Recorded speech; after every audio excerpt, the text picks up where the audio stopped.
Se ajankohta kaatamisessa periaatteessa on tärkeinen, että on tietysti se lepovaiheessa, mutta just tämä saarni ei se ole niin nuuka, että se kestää vaikka kesäkaatokin, mutta parempi olisi lepovaiheessa, että siis lokakuun ja maaliskuun välissä.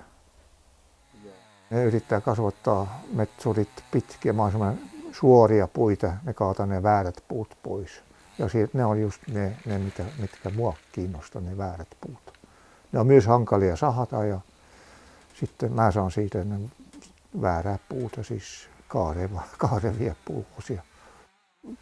Pätkin ne tommoset osat, että mä osaan ne sitten käsitellä vaikka käsin, ettei tarvitse koneellisesti niitä kuljettaa, että vaikka auton peräkärryllä pois kuljetettavaksi. Periaatteessa on parempi alkaa se paksumasta päästä, eli tyvistä ylöspäin halkaistaan. Ja sitten katsotaan se ensimmäinen halkaisu, että molemmat puolet on tasapainoisia, että ne on yhtä vahvoja. Tämä puoli pitää olla yhtä vahva kuin tämä. Tämä on sama. Jos se ydin ei ole keskellä, silloin täytyy sitten katsoa, että saa siitä 2 puolikasta, jotka ovat yhtä isoja. Koska se halkaisu meinaa aina mennä joko heikompaa kohtaa. Jos toinen puoli on vahvempi, se menee sitten se halkaisu siitä vahvemmasta poispäin. Niin silloin se ei mene keskeltä halki.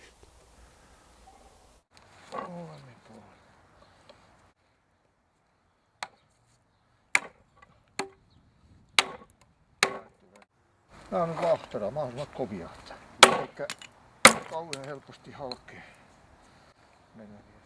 Vahtera on hyvä pyökkiä.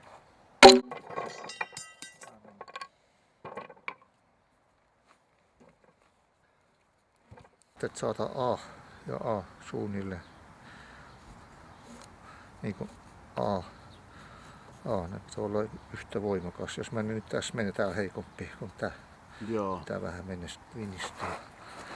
Sitten aina kohti ydintä.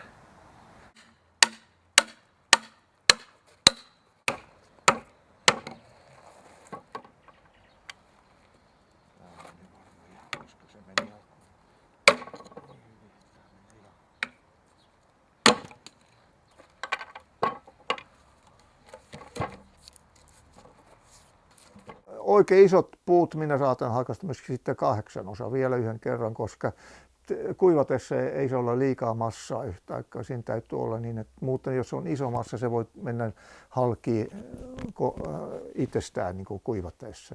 Numeroitu, että nämä kaikki osat sopii yhteen. Sitten tulee aina sama muotoinen. Noin, kaarella.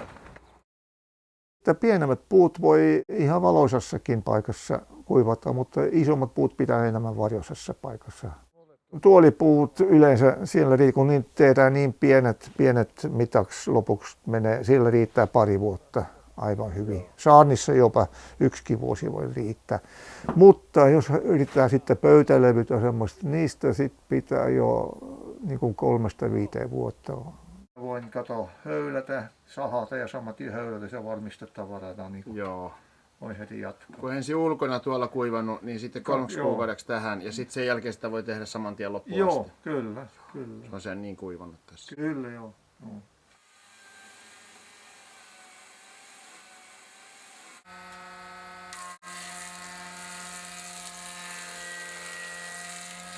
Se on höyläksy suunta, että ainakin kaaret on niin kuin makavat kaaret höylätason päällä, niin että ei tule, että mahdollisimman pitkää suorasyystä puuta saa loppuun asti.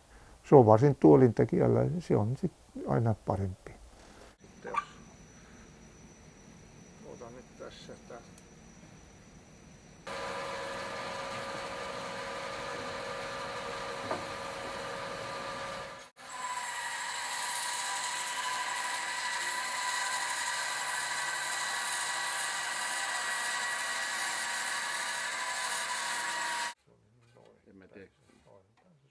Vanne sahataan niin kuin kaaren Toiseen mukaan, syyden mukaan tai miten se haluaa sitten Niin. lopullisen muoto. Sitten joko hiemokoneella tai sitten kavahöylällä kumpi haluaa, että minulla melkein kavahöylällä melkein helpompi, mutta Joo. se on sitten miten se haluaa jatkaa. Vannesala sahataan niin kuin sitten Sen muodon mukaan. suorat puut ihan suoraan ja sitten Ja sitten vanne sahataan niin kuin kaaren Toiseen mukaan, syyden mukaan tai miten se haluaa sitten Niin. lopullisen muoto. Kestää tässä. Kasaus. Siinä se on. Mä saan esimerkiksi puistopuita, jotka ne voi olla hyvin isoja ja niillä voi olla isoja osia, mutta sahurit ei välttämättä ole niistä kiinnostunut. Usein siitä on vain tuommoista, voi olla ehkä 1,5 metriä tai metrin pätkä ehiä puuta. Minä voin sahata just 1 metrin pätkän komeasta puistopuusta ulos ja halkaista.